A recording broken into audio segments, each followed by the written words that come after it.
Ok, à mon tour maintenant.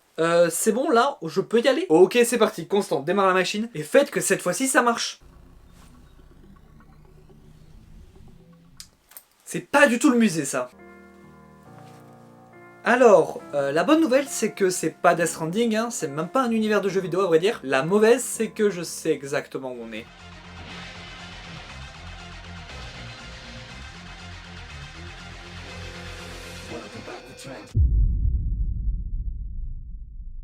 Ok, va clairement nous falloir du temps pour régler le problème, tu es livré à toi-même. Oui bon, je commence à avoir un peu l'habitude maintenant, je suis habillé en Lethal Company à Trench. Super ça. Bon bah j'imagine que pour cette semaine on va parler du lore de 21 Pilots. Au final me perdre dans le multivers ça me donne des idées de vidéos. Alors oui je sais d'habitude on parle de jeux vidéo, et là aujourd'hui on parle de 21 Pilots qui est un groupe de musique. Mais du lore ça reste du lore, car oui aujourd'hui on va parler de lore. Donc vous n'êtes pas du tout obligé d'avoir écouté ne serait-ce qu'un seul son de 21 Pilots pour comprendre cette vidéo. Et de même si vous connaissez déjà 21 Pilots mais que vous connaissez pas du tout le lore, pareil vous pouvez regarder cette vidéo, elle est faite pour les débutants, je vais tout expliquer. Et si vous me connaissez un peu vous savez que je ne sais pas parler de musique, mais le lore c'est un peu plus ma spécialité donc on va se concentrer sur ça. Même si on va quand même parler un petit peu de musique mais on va survoler. Bon déjà pour commencer il va falloir qu'on me donne un peu de contexte sur le groupe et surtout sur pourquoi il y a du lore alors que c'est de la musique. Excusez-moi, qui êtes-vous juste? Comment vous avez échappé à Dima? Je me suis échappé de Dima en utilisant une voiture et du coup depuis je me balade en espérant trouver un autre endroit. Vous comprendrez le truc de la voiture avec un peu plus de contexte. Dima, une voiture?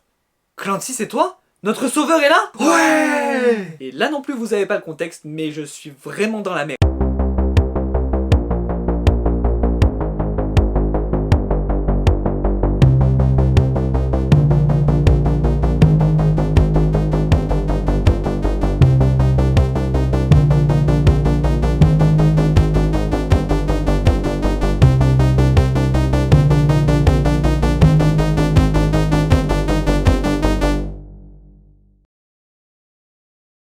Bienvenue chez les banditos, ici fais comme chez toi. Je vais voir avec les autres ce qu'on fait maintenant que le grand Clancy est avec nous. Ah oui aussi tu peux prendre la tenue qui est à côté de toi pour te changer. Et là-bas t'as un coiffeur, c'est un peu un rituel, normalement on se rase les cheveux en arrivant. Mais tu peux juste les couper un peu plus court, juste histoire d'eux quoi. Ouais Clancy, ouais grave.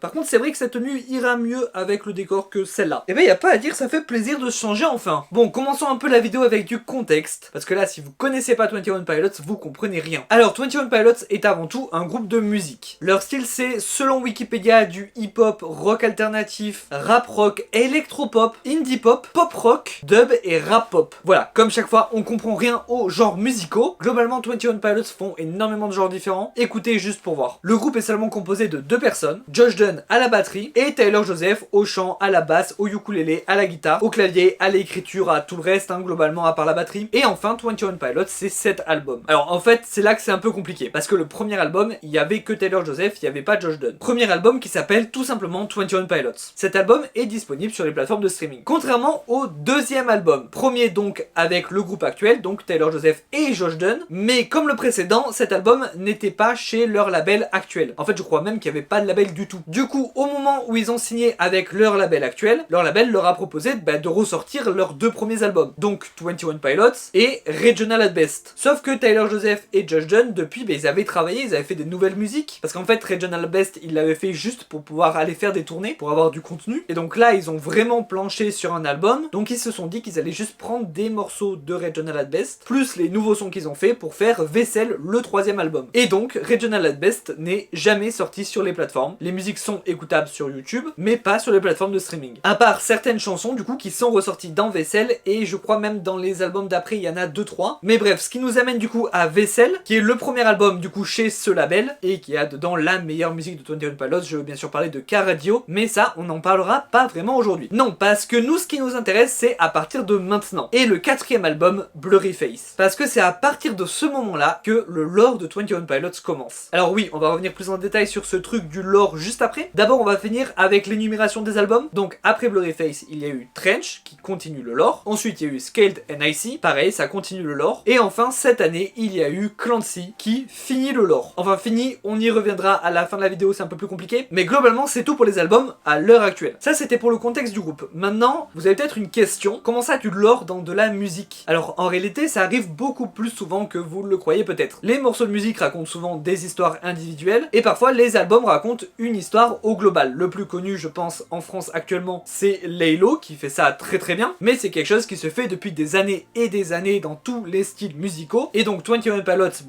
ils ont fait ça avec leurs 4 derniers albums qui racontent une histoire immense. Ce n'est pas 4 histoires séparées, c'est le même lore qui relie les 4 albums. Et pour le coup je crois que de cette ampleur là, 21 Pilots c'est sûrement pas les seuls, mais en fait peut-être que si. En tout cas c'est rare d'avoir un lore aussi immense dans de la musique. Et oui, du coup vous l'avez bien entendu, le lore est immense, vraiment il y a énormément de détails, énormément d'indices dans énormément d'endroits différents parce qu'il n'y a pas que la musique. Globalement il y a des infos sur le lore dans les covers d'albums, les sons en eux-mêmes, les titres, les clips qui sont pas vraiment reliés au lore mais qui ont des infos, les clips qui sont directement le lore, leur tournée, leur chaîne YouTube, des sites internet, du merch, des choses cachées dans les sites internet, dans tout le bordel, les réseaux sociaux. Non vraiment c'est un bordel monstre et surtout comme je l'ai dit ça a commencé avec Blurryface donc ça fait des années, donc évidemment dans cette vidéo je ne vais faire qu'effleurer le lore de 21 Pilots. Je vais juste vous raconter toute l'histoire globalement sans aller dans les détails de chaque élément, ce que cet élément signifie si on prend ça au deuxième niveau de lecture, parce que oui c'est aussi complexe que ça normalement. Donc là on va vraiment raconter l'histoire, on va se concentrer sur les albums, sur les musiques, ce qu'elles signifient, les messages abordés et surtout les clips qui racontent vraiment l'histoire. D'ailleurs si vous voulez découvrir ces clips par vous-même avant la vidéo, n'hésitez pas à aller sur la chaîne YouTube de 21 Pilots, ils ont une playlist spéciale qui s'appelle The Story, donc l'histoire. C'est tous les clips qui racontent l'histoire tout simplement. Il y a juste dans la playlist la vidéo I Am Clancy qui est tout au début avant Dirty Soul, alors qu'en vrai c'est mieux de la regarder à la fin. Enfin pas à la fin, en fait il faut la regarder avant le clip de Overcompensate. Parce qu'en fait dans l'histoire ça se passe pile à ce moment-là, hein, ça résume tout ce qu'il y a eu avant pour pouvoir aborder les 3 derniers clips. Donc en fait si vous la regardez avant, ça va juste tout vous spoil. Donc voilà, cette vidéo s'adresse surtout aux personnes qui ne connaissent pas le lore. Aux personnes qui connaissent peut-être même pas 21 Pilots. C'est pas important pour voir cette vidéo, je vais tout vous expliquer. Même si vous avez jamais écouté un seul son de 21 Pilots. Cette vidéo s'adresse aussi aux personnes qui ont écouté 21 Pilots, qui sont même peut-être fans, mais qui ne sont jamais intéressés au lore. Comme je l'ai dit,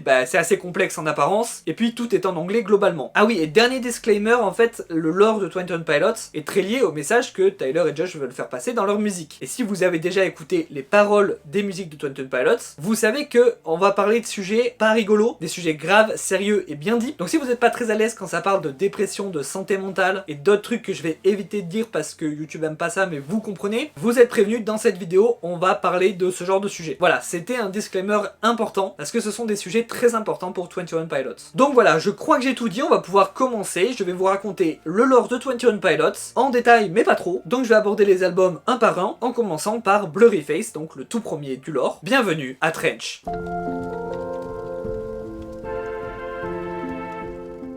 Bon ok, vous voyez la carte, le plan est très simple. Nous, on crée une diversion par là, pendant que Clancy, ici présent, salut ouais, c'est moi ouais, ira trouver directement Blurryface pour lui régler son compte et mettre fin à son empire. Il manque des trucs sur votre carte. Comment ça? Là, dans la palette Strait, il y a une île qui va vous être vachement utile en plus. Non, on connaît parfaitement le continent, on le saurait quand même s'il y avait une île ici. Ok, toi, prends des gens avec toi et va vérifier. Quoi? Mais écoute, c'est Clancy quand même, s'il dit quelque chose, on l'écoute. Ouais, quand même, c'est moi qui le dis, quand même. Bon allez, nous, direction Dima, on a plusieurs jours de marche.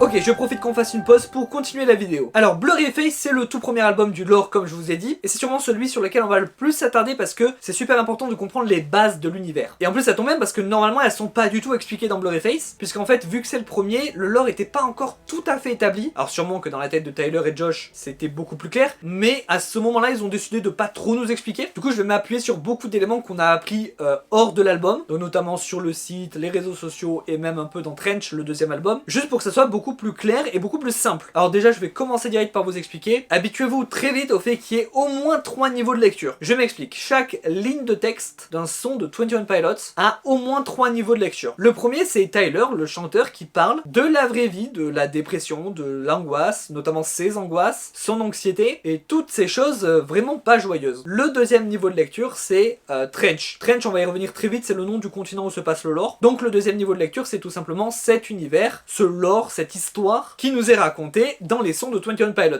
Et troisième niveau de lecture, c'est un peu la synthèse en fait, c'est la fusion des deux. C'est peut-être le truc le plus important et qu'il faut comprendre dès maintenant. Tout l'univers de Trench, tout le lore de 21 Pilots n'est qu'une immense métaphore de la dépression, des angoisses et de se battre contre tous ces démons. Du coup, quand je dis qu'il y a 3 niveaux de lecture à chaque fois, c'est en fait vraiment entrecroisé et tout veut dire un peu la même chose. Vous comprendrez mieux juste après quand on aura commencé à parler du lore et des métaphores. Donc commençons. L'action de cet album se passe à Dima. Dima, c'est la capitale et globalement la seule ville en fait du continent de Trench. C'est la ville où le personnage du coup de Tyler Joseph habite. Et il en est prisonnier entre guillemets. Alors pourquoi entre guillemets? Parce que c'est pas vraiment une prison, hein, c'est vraiment une ville où les habitants ont une maison, ils peuvent aller faire leurs courses, ils ont sûrement des activités même si on n'en sait pas beaucoup, mais ils peuvent quand même pas sortir de la ville, donc ça reste globalement une prison. Le truc c'est que les habitants ça rend pas vraiment compte de ça, puisque Dima est sous régime totalitaire théocratique. Donc totalitaire, je pense que vous connaissez, hein, une dictature globalement. Théocratique, ça veut dire que c'est un ordre religieux qui gouverne. Là en l'occurrence ce n'est pas une religion du monde qu'on connaît, mais une religion inventée pour cet univers. Et donc qui dit régime totalitaire dit zéro liberté, propagande à foison, comme d'ailleurs le sous-entend la chanson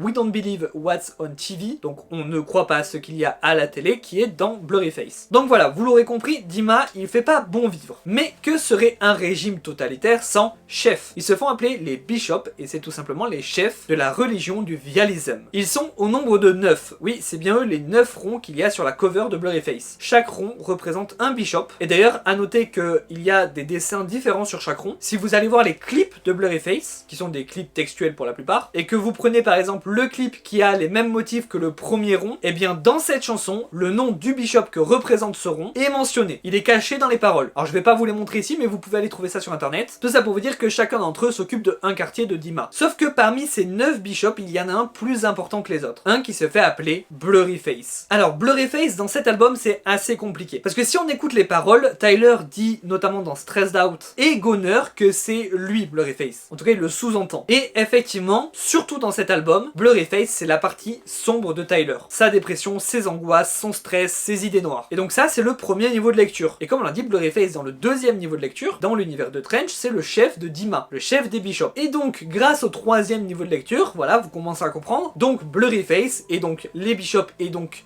le vialisme, la religion, et donc Dima entièrement, représente la dépression, les angoisses, l'anxiété et toutes ces idées noires. Et pas seulement de Tyler, hein, vraiment ça représente ça, c'est des personnifications de ça. Et du coup c'est le moment de parler du vialisme, cette religion. Alors il n'y a pas vraiment de version française, j'imagine qu'on appellerait ça en France le vialisme. Peut-être que des vrais linguistes pourraient inventer un autre mot, en s'appuyant sur les racines étymologiques de vialisme, mais là je n'ai pas le temps. C'est la notion la plus importante de cet album, et sûrement peut-être une des notions les plus importantes de tout le lore. Le but du vialisme, c'est la mort par soi-même. Voilà, vous comprenez, je peux pas vraiment dire le mot parce que YouTube aime pas, mais à Dima, les personnes qui se donnent la mort sont appelées les Glorious Gone. Donc ça, je peux le traduire, ça veut dire ceux qui sont partis glorieusement. Tout le principe des bishops et de Dima, c'est de faire en sorte que les habitants de Dima soient en dépression pour qu'ils deviennent des Glorious Gone. C'est pour ça qu'ils appellent ça des Glorious Gone, c'est pour les glorifier justement pour que les gens aient envie de faire pareil. C'est ça le vialisme, c'est pour ça que les banditos se battent. Alors vous savez pas encore ce que c'est un bandito, hein, c'est ceux avec qui je suis là depuis tout à l'heure. C'est normal, c'est pour le deuxième album. C'est pour ça que Dima est gris, c'est pour ça qu'il n'y a jamais de soleil dans les clips à Dima. Tout est pollué, il y a un brouillard constant sur la ville, et les seules sources de lumière sont celles des neon gravestones, les pierres tombales en néon en français. Tout autour de la ville, il y a les tombes des Glorious Gone, qui sont ornées de pierres tombales en néon. Donc vous commencez à capter, Dima force ses citoyens à mourir, ce qui leur permet de faire des pierres tombales en néon pour créer de la lumière pour la ville. Alors oui, en réalité ce n'est pas le but du vialisme, juste éclairer la ville. Mais ça, c'est vraiment pour un autre chapitre. Pour l'instant, retenez juste que Dima force ses citoyens à mourir. Et retenez aussi que tout ça, c'est fait par un long processus. Hein. C'est tout le principe de leur religion. C'est pas juste, ils vont chez quelqu'un et ils disent, toi maintenant tu meurs, et ils sont obligés de se tuer. Non, c'est tout un truc d'endoctrinement où les gens font ça de leur plein gré. C'est là que Dima est vraiment dangereux. Et c'est pour ça que je vous ai dit que Dima et les bishops et tout ça, ça représente la dépression. Et c'est précisément dans cet état-là, au fond du gouffre, poussé à bout, qu'on retrouve notre personnage de Tyler,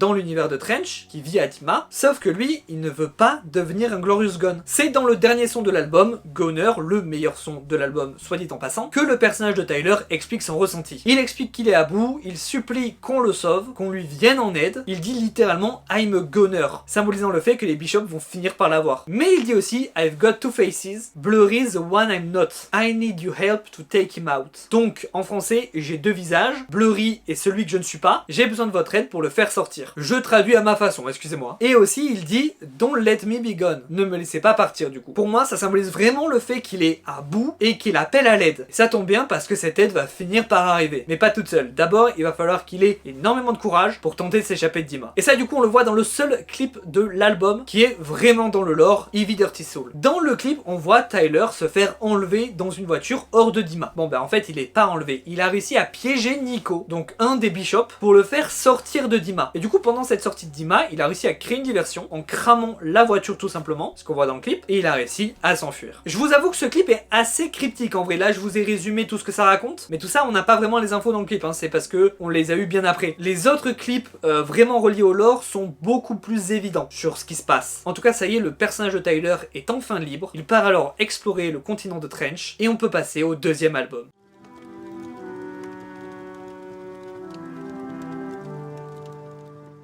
Il se passe quelque chose. Ils arrivent. Ils ont Clancy avec eux. C'est pas possible, c'est bien trop tôt. Préparez-vous, il nous faut attraper ce faux Clancy.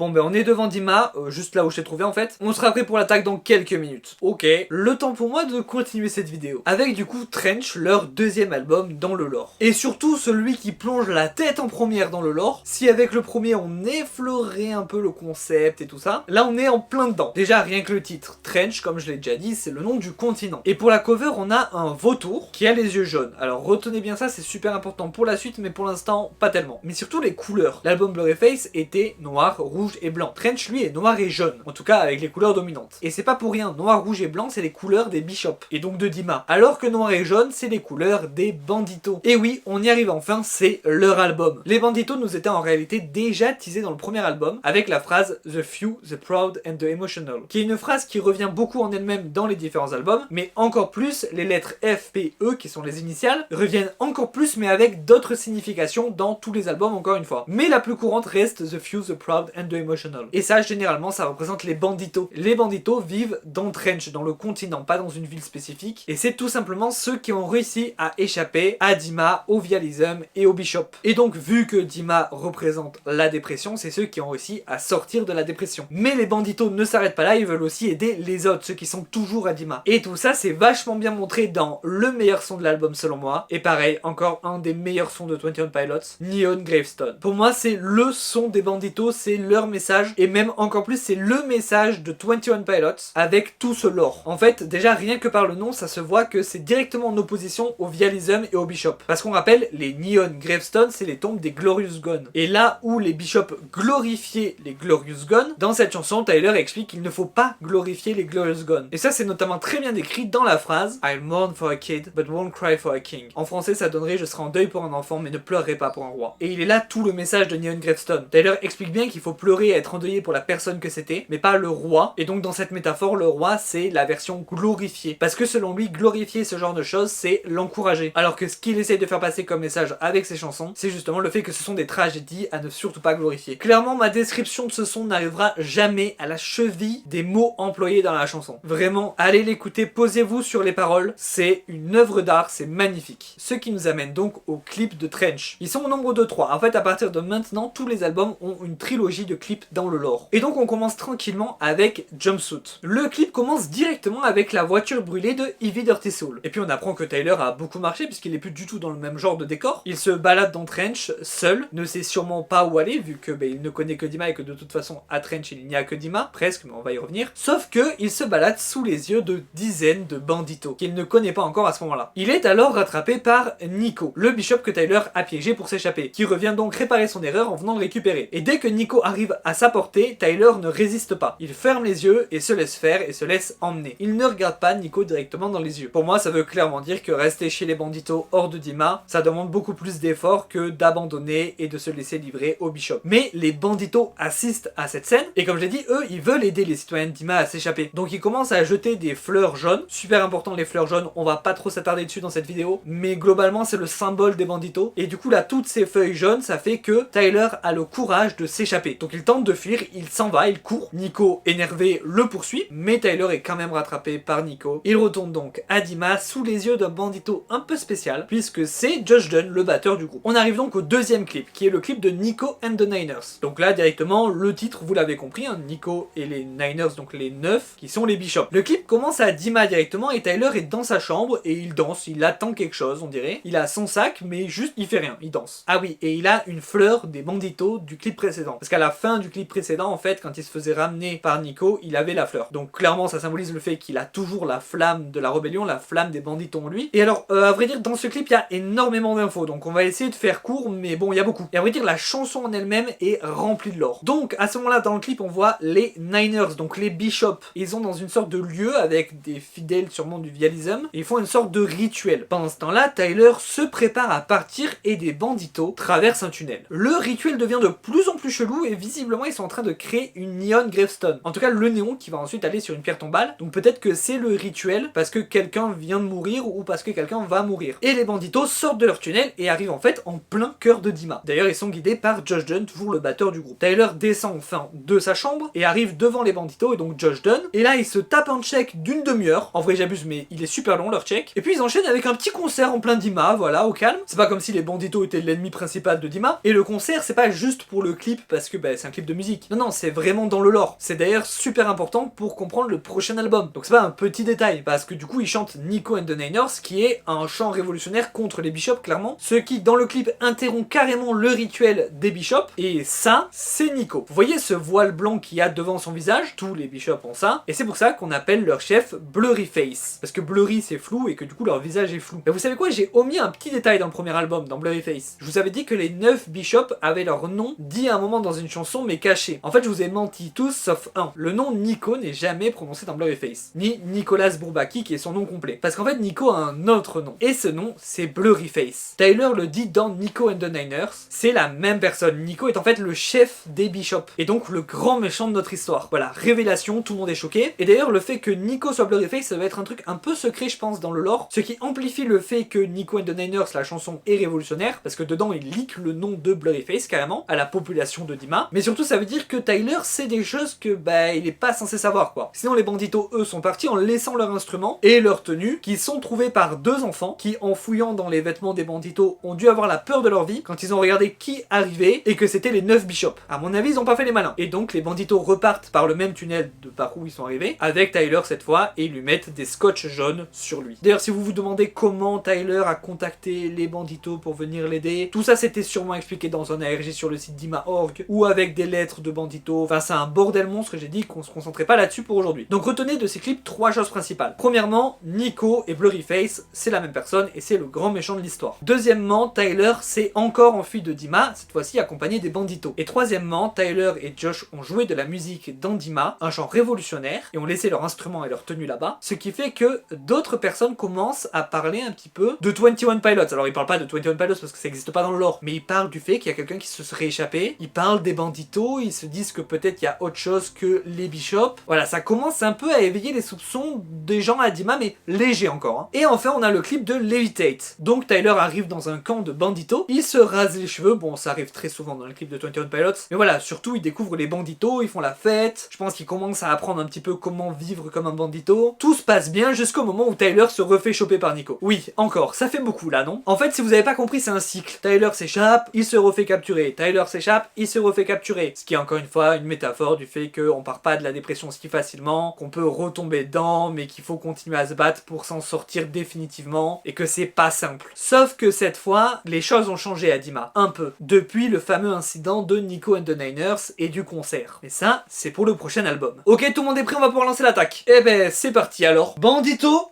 En avant. Ouais. Bon, eux ils créent la diversion, moi je dois trouver Nico, sauf que je suis perdu. Salut, Clancy. Ah ça tombe bien, je vous cherchais. Alors vous allez rire, mais en fait tout ça c'est un immense malentendu. Je crois que tu vas me suivre. Ok, mais c'est Clancy. Oh non, il s'est fait choper. Faut que je prévienne les autres.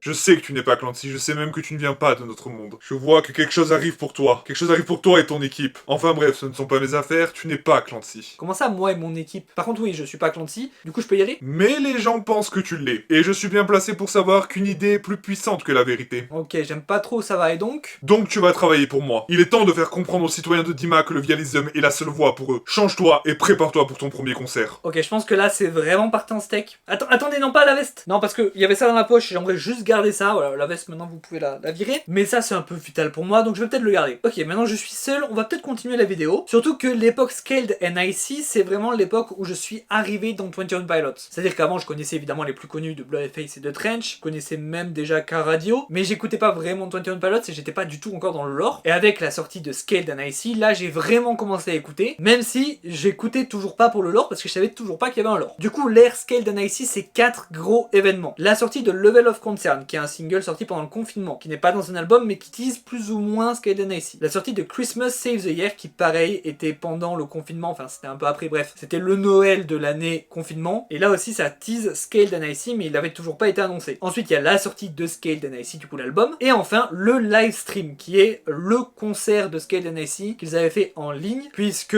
époque oblige, les concerts en présentiel c'était plus compliqué, donc ils avaient fait ce live stream expérience pour les gens en ligne. Et en fait tout ça on dirait pas au premier abord, mais c'est la partie la plus sombre de 21 Pilots. Alors oui on dirait pas parce que Scaled and Icy c'est quand même vachement joyeux, l'album a d'ailleurs été beaucoup critiqué pour ça. Christmas Saves the Year et Level of Concern là aussi très joyeux, et bon le live stream c'est un peu plus explicite déjà, mais pour le reste c'est très joyeux. Mais en fait là où les autres albums abordent des sujets difficiles, deep et sérieux frontalement, cet album et toute cette ère c'est pareil, sauf que c'est caché, parce qu'en fait tout ça c'est de la propagande. Et oui on rappelle qu'à la fin de Trench, Tyler s'est refait choper par Nico, sauf que depuis le concert dans Nico and the Niners, la rébellion a commencé à émerger à Dima. Les gens ont commencé à connaître Tyler et à vouloir le suivre, à vouloir suivre les banditos, et à vouloir suivre le fameux Clancy. Clancy c'est le leader des banditos. En fait on sait pas vraiment, on sait pas grand chose à propos de Clancy. On sait même pas vraiment s'il a existé, c'est un peu une légende. On a des lettres qui sont signées en son nom, dont même une qui raconte le clip de Jumpsuit, de son point de vue où il voit le personnage de Tyler se déplacer dans Trench. Mais globalement ce qu'on sait c'est que ce Clancy c'est l'ennemi numéro 1 des Bishops. Et donc pour les Bishops c'est pas ouf que les gens commencent à vouloir suivre les banditos, à vouloir suivre Clancy, c'est un peu le bordel. Du coup ils ont eu une idée de génie, faire de la propagande pour Dima. En mode Dima c'est génial, le vialisme c'est trop bien, et surtout Clancy est mort. Scaled and Icy c'est un anagramme de Clancy is dead. Donc on ne sait pas si c'est vrai mais les Bishops veulent faire passer ce message. Clancy est mort, arrêtez de vouloir le suivre, il est mort, il a perdu. Donc on va passer très vite sur le fait que Level of Concern avait tout un ARG, donc tout un jeu à travers plein de sites et tout, qui faisait comprendre que en fait tout ça c'était Dima qui était derrière. Pareil pour Christmas Saves the Year avec notamment le clip qui montre clairement que c'est de la propagande, le clip qui était sorti 1 an après la chanson. Et donc dans la chanson en elle-même, sur la cover il y a écrit Psy is propaganda, et Psy c'est Scaled and Icy, c'est les initiales. Donc avant même que l'album ne sorte, 21 Pilots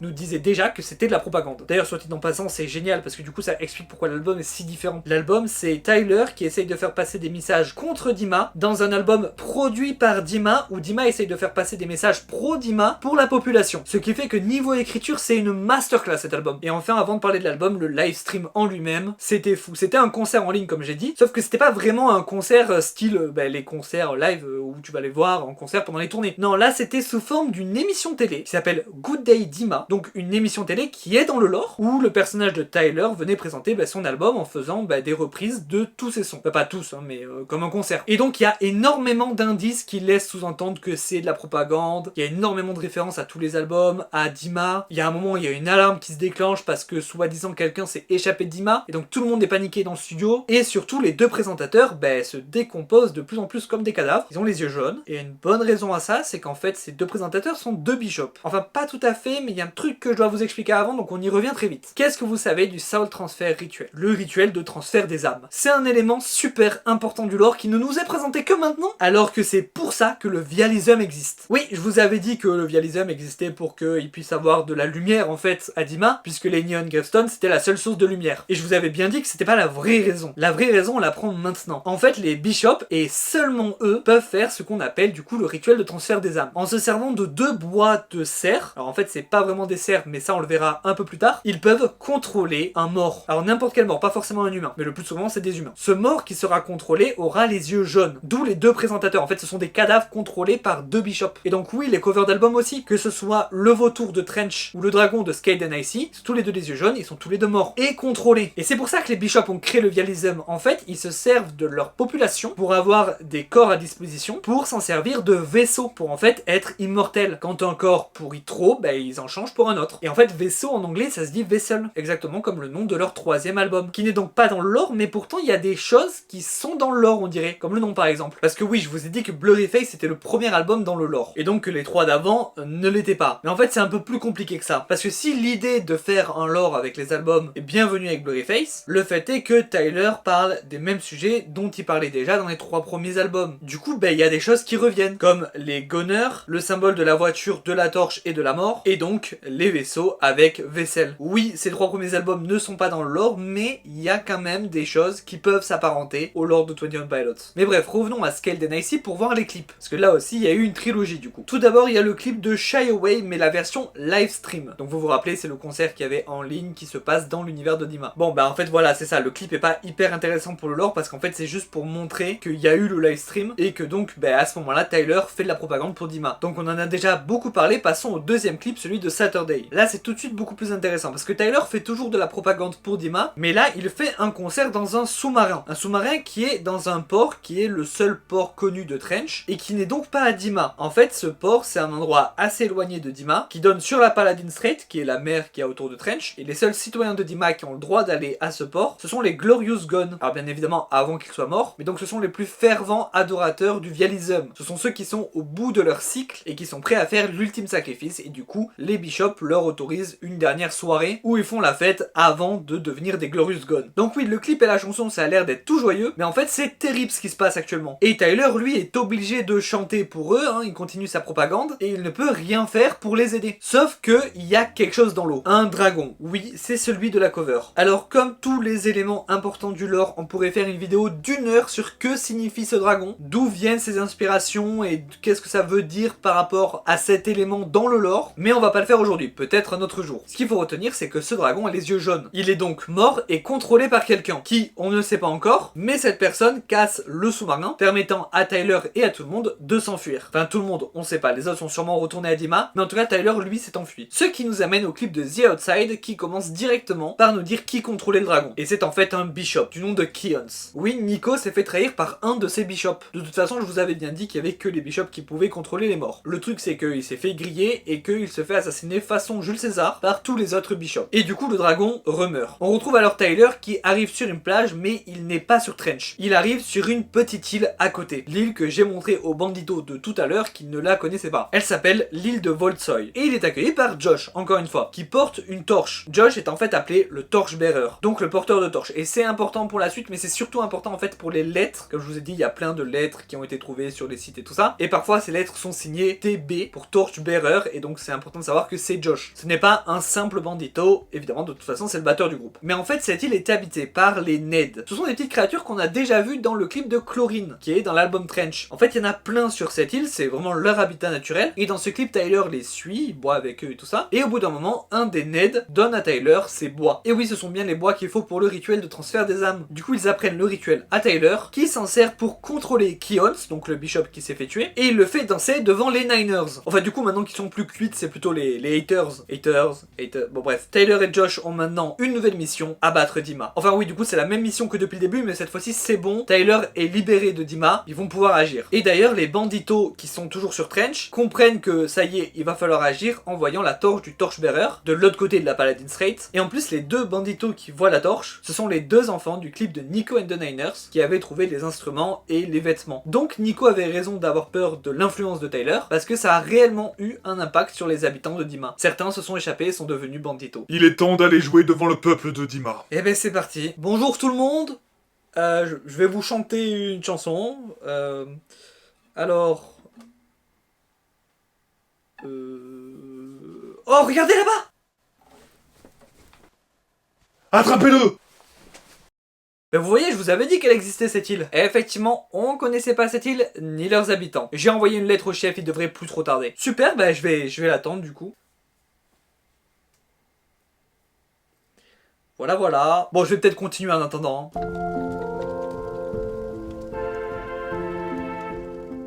Et on va continuer avec la dernière ère actuelle, le dernier album actuel, et ça a été teasé comme le dernier, la fin du lore. Parce que oui, 21 Pilots va sûrement faire d'autres albums, mais c'est le dernier dans le lore. Même si on verra à la fin que c'est pas tout à fait si clair, mais c'est pour la fin. Tout a commencé avec une vidéo pour Noël, Ned Cozy Fireplace. C'est tout simplement une vidéo où Ned est dans une sorte de chalet, très Noël hein, dans l'image, avec du coup un fireplace, une cheminée, et c'est très chill, et ça dure 10 heures. Oui, en fait c'est une vidéo où il y a 1 heure de musique de 21 Pilots remixée façon Noël, sans parole, un peu lofi. Cette heure elle est mise 10 fois, donc ça fait une vidéo de 10 heures, et c'est là pour avoir un truc pour travailler en fond, enfin c'est très très cool, elle est très bien cette vidéo, mais en fait elle était là pour teaser le prochain album. Il y avait des indices durant les 10 heures, il y avait certains indices, fallait tout regarder pour avoir tous les indices. Maintenant il y a des timecodes dans les commentaires, avec notamment certains indices qui laissent sous-entendre que Clancy n'est pas mort. Vous vous souvenez que Clancy était censé être mort avant Skelde Icy, mais finalement peut-être que non. Après tout, Skelde Icy était de la propagande. Et puis au bout d'un certain temps, toutes les covers des albums de 21 Pilots ont eu du scotch rouge dessus. En fait le scotch rouge cachait les gens qui étaient morts. Donc on avait le vautour et le dragon, vu qu'ils ont les yeux jaunes, ils sont morts. Et on avait notamment sur Blurry Face du scotch rouge sur seulement le rond qui représente Keons,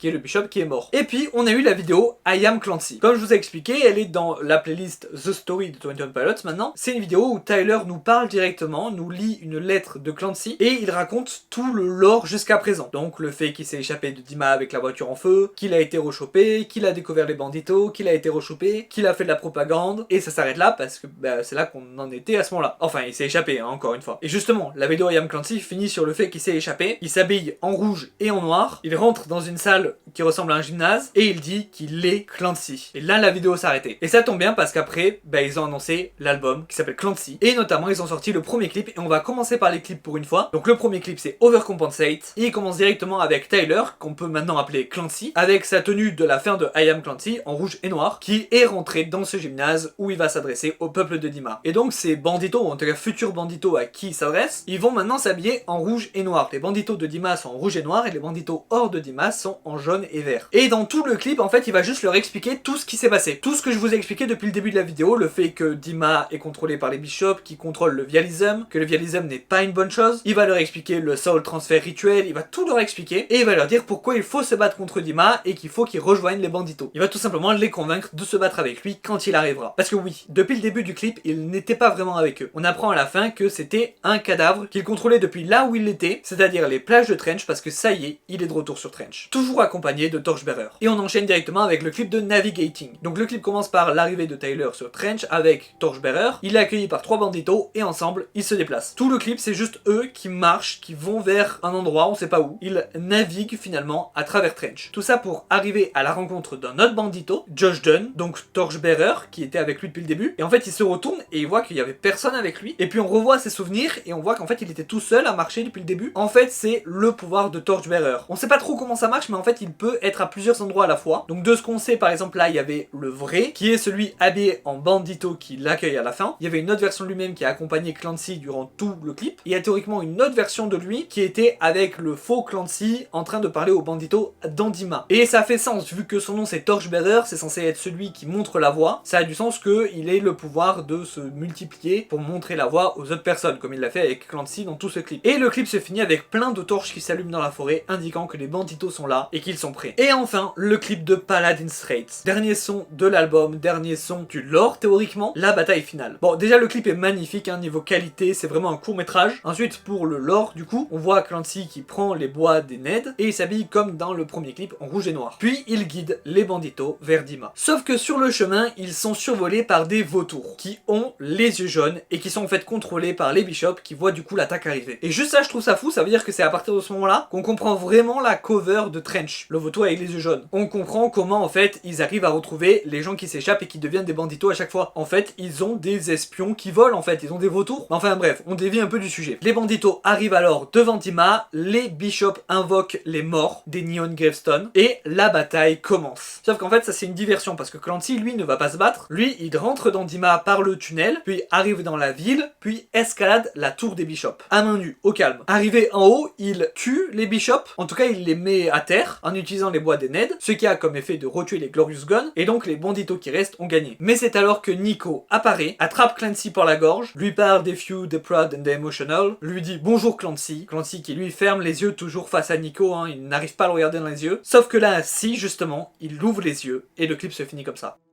Alors oui, je sais, comment ça se finit comme ça? Genre là, c'est la fin du lore complet là. On sait pas si Clancy a gagné, on sait pas s'il a perdu, on sait pas si Dima est sauvé, on sait pas si les banditos sont morts. Le fait que Clancy ouvre les yeux, c'est une bonne chose, c'est une mauvaise chose? Bon, en fait, il est fort probable que ça soit pas fini. Alors pourquoi? Déjà, durant le live de Release Party, 21 Pilots a fait un live sur YouTube où ils écoutaient tout l'album et où ils montraient les clips. Avant de balancer le clip de Paladin's Rate, enfin le clip de Paladin's Rate était pas fini à ce moment-là, donc ils ont montré une vidéo où il y a juste une image de lui qui joue du ukulélé. Mais donc au moment de montrer ça et de faire écouter la musique pour la première fois, Tyler a dit au chat, est-ce que pour vous ça ressemble à une fin? La réponse est évidemment non du coup, parce que là en plus il y avait pas le clip, et du coup la fin de la musique c'est vraiment Nico qui dit Hello Clancy, ça ressemble pas du tout à une fin. Mais c'est pas fini sur les indices que comme quoi c'est peut-être pas la fin, parce qu'après l'album, bah, ils sont partis en tournée évidemment. Et du coup il y a une personne qui a demandé sur les réseaux sociaux, est-ce que le final du lore sera dans la tournée? Parce que bah du coup tout le monde peut pas y aller quoi. Ce à quoi Tyler a répondu que non, que la tournée ça sera l'histoire au complet de raconter, et que donc non ce sera pas là la fin. Mais Tyler a pas dit que bah, la fin a déjà été montrée dans l'album en fait, ce qu'il aurait dû répondre normalement. Donc peut-être que la fin sera bel et bien ailleurs. Et enfin, pour chaque date de la tournée aux États-Unis et je crois aussi au Canada, en Amérique du Nord globalement, le concert est accompagné d'un musée. Un musée avec par exemple les capes des bishops, les tenues des banditos, enfin tous les trucs qui sont utilisés pour les clips quoi. Et à chaque ville où il y avait le musée, il y avait aussi une lettre de bandito dedans. Donc une lettre d'un bandito différent à chaque fois qui s'adresse à Clancy ou qui parle du lore. Dont la dernière lettre d'ailleurs était celle de Torchbearer. Et là où on en est dans le lore actuellement, parce que ça évolue encore aujourd'hui à l'heure où je parle, les lettres nous laissent comprendre que en fait la révolution a échoué, notamment parce que les bishops savaient pour le plan, notamment parce qu'ils ont intercepté les lettres en fait. C'est d'ailleurs peut-être pour ça que les banditos rouges et noirs ne sont pas venus. Parce que vous vous rappelez quand même que dans Overcompensate, Tyler fait tout un discours pour leur dire de venir se battre, et qu'au final dans Paladin's Rate ils sont pas du tout là, il y a que les banditos de l'extérieur. Donc soit ils étaient pas là parce que en fait c'était pas vraiment la bataille finale et il y aura une bataille finale où il y aura tout le monde, soit ils se sont fait choper par Nico et les Niners, soit je sais pas encore, j'ai pas d'autres idées, mais en tout cas il y a quelque chose de pas clair là-dessus. Et donc du coup on a vu pourquoi ce serait peut-être pas la fin, mais du coup c'est quand la fin? Là aussi je vais vraiment résumer les théories qu'il y a, et je vais pas vous dire forcément d'où viennent les indices parce que ça vient d'un peu partout, et c'est généralement des trucs très compliqués à choper. Globalement, la date qui revient le plus souvent c'est 2025, parce qu'il y a un endroit, quelque part, on a eu un 25. Clancy serait un double album, et qu'on aurait donc un nouvel album studio en 2025, qui finirait le lore. Un peu à la façon Infinity War Endgame finalement pour les Avengers. Et donc Clancy dans tout ça, le fait qu'il ouvre les yeux à la fin, ça peut vouloir dire plusieurs choses. Soit ça veut dire que juste le cycle va recommencer et qu'il a perdu, soit Clancy va être contrôlé et même peut-être devenir un bishop. Ça ferait peut-être un peu répétition avec Skell et Nicey où il servait de propagande, mais en même temps c'est le principe du cycle. Et puis ça vient pas de n'importe où, ça vient aussi des musées qu'il y avait pendant la tournée où il y avait 2-3 indices comme quoi peut-être Clancy serait devenu un bishop. Mais pour moi le fait qu'il ouvre les yeux à la fin, ça veut juste dire que ça y est, il accepte de regarder Nico dans les yeux et donc il a enfin surpassé sa peur, il accepte enfin de combattre ses idées noires. Alors comme ça Clancy est en vie, on pensait avoir perdu dans la bataille, hein. Mais c'est cool, du coup on va pouvoir réattaquer Dima dès maintenant. Alors non, en fait c'est clairement pas une bonne idée, je ne suis pas le Clancy que vous attendez, c'est juste dangereux là. Ah, t'es pas le vrai Clancy. J'avoue que c'est un peu dommage. Du coup on fait quoi? Je sais pas ce que tu fais actuellement, mais si tu as un endroit stable on peut peut-être te sortir de là. Non, attendez 2 secondes. Préparez-vous, je dois régler un truc avant. Je crois que j'ai une idée. Je suis peut-être pas le Clancy que vous attendiez, mais je suis le Clancy dont vous avez besoin maintenant. Je dois retourner à Dima. Alors allons-y. Non, je dois y aller seul. Hein? Et j'ai un plan. Bon, l'estrade est juste là, mais je dois attendre qu'il y ait plus de monde. Je vais en profiter pour finir la conclusion, mais va falloir être rapide. J'ai été bref sur plein de détails du lore de 21 Pilots dans cette vidéo, comme je vous ai dit. C'était vraiment un résumé de toute l'histoire pour les personnes qui ne connaissent pas du tout, notamment surtout s'il y a le final en 2025 pour que les gens puissent être à jour. Mais j'ai comme idée de peut-être faire des vidéos plus détaillées sur le lore de 21 Pilots, peut-être une vidéo par album où je reviendrai vraiment sur tous les indices qu'on a eu, même sur les sites, sur les lettres et tout ça. Mais ça va me demander énormément de temps, donc ce sera pas pour tout de suite. Parce qu'il y a vraiment énormément de choses à dire sur le lore, mais un point que vous vous en doutez peut-être même pas. Par exemple, je vous ai dit que Clancy n'était finalement pas mort et que c'était en fait le personnage de Tyler depuis le début. En fait, j'ai pas vraiment encore creusé ce rabbit hole, mais c'est de plus en plus évident qu'en fait, si Clancy est bien mort avant Skeleton Icy, et en fait, Tyler reprend juste son nom parce que le message que ça apporte. Il y a même des théories comme quoi en fait Clancy c'est un nom qui a été emprunté par plein de gens à travers l'histoire de Trench pour justement tout ce qui symbolise. Et ça va si loin que les gens commencent à penser que la toute première Clancy c'était en fait Simone Veil. Oui, voilà, vous comprenez maintenant pourquoi je me suis pas étalé sur les sujets. Ça part très loin parce qu'en fait le lore de Trench est aussi très lié à notre monde. Comme je vous ai dit, Nicolas Bourbaki c'est le vrai nom de Nico. Et dans notre vrai monde, Nicolas Bourbaki c'est un groupe de mathématiciens qui a vraiment existé. Un groupe de mathématiciens qui ont notamment inventé plein de choses, dont le zéro barré, qui est un des symboles de 21 Pilots, mais aussi le burn symbole dont il est fait allusion dans Overcompensate, et surtout, originellement, le groupe était composé de 9 membres, dont un des membres était tout simplement le mari de Simone Veil. Voilà, je vous sors tout ça pour vous teaser un peu les prochaines vidéos qu'on pourra faire sur le lore de 21 Pilots. D'autant plus qu'a priori, le lore n'est pas fini, donc dans tous les cas, j'aurais refait une vidéo pour la conclusion du lore. En plus, il y a The Line, un nouveau son de 21 Pilots qui va bientôt sortir, puisque c'est pour la BO de la saison 2 de Arcane, et il y aura sans doute quelques indices sur le lore, notamment dans le clip, je pense, s'il y en a un, parce que ce serait pas la première fois que 21 Pilots font une BO pour un film ou une série, et où ils mettent des indices sur le lore dedans. Donc, en résumé, 21 Pilots, c'est un groupe incroyable qui déborde de créativité. Ils ont réussi à créer un lore de fou, à rassembler une communauté de fous, tout en parlant de sujets bien deep, bien sombres. On n'a clairement pas fini d'en parler, mais pour l'instant, je vais juste retourner dans mon univers, parce que là, je pense qu'il y a assez de monde. Ok, Chief, il va falloir créer un portail précisément sur moi, au moment précis où je vous le dirai. Oui, bien sûr, on va réussir à faire un truc aussi précis, bien sûr, ouais, on va essayer. Ok, à moi de jouer. Je sais pas ce que vous attendez ici normalement. Sûrement un discours d'un des bishops à vrai dire. Et ça tombe bien, c'est de ça dont je veux vous parler. Qui est-ce? Pourquoi parle-t-il à ma place? Je suis Clancy. Je suis là pour vous mettre en garde contre les bishops et le vialisme. À toutes les personnes qui sont peu fières et émotives. Ça l'a rend mieux en anglais en vrai. Vous n'êtes pas seul et ne le serez jamais. Kion, que fais-tu? Attrape-le! Oui, pardon. Chief, maintenant! Clancy est mort. Encore. Mais non, ça a marché, j'y crois pas. Bon retour parmi nous. Ok, on n'utilise plus le portail sans noter les coordonnées avant. Oh, ça va, on fait tous des erreurs. Hein. Et pour la prochaine vidéo, on va pas faire de lore compliqué, on va faire un sujet court, tranquille, léger. T'es sûr? Parce que au vu de l'actualité vidéoludique, il y a peut-être une vidéo qui serait pas mal à sortir la semaine prochaine. Comment ça? Je sais que ça fait quelques jours que t'es dans d'autres univers, mais dans notre univers, actuellement, il y a peut-être une série adaptée d'un jeu vidéo qui est sortie. Une série d'animation sur Netflix, qui sort en 3 parties, qui parle d'un des jeux les plus populaires de la planète. Oh non.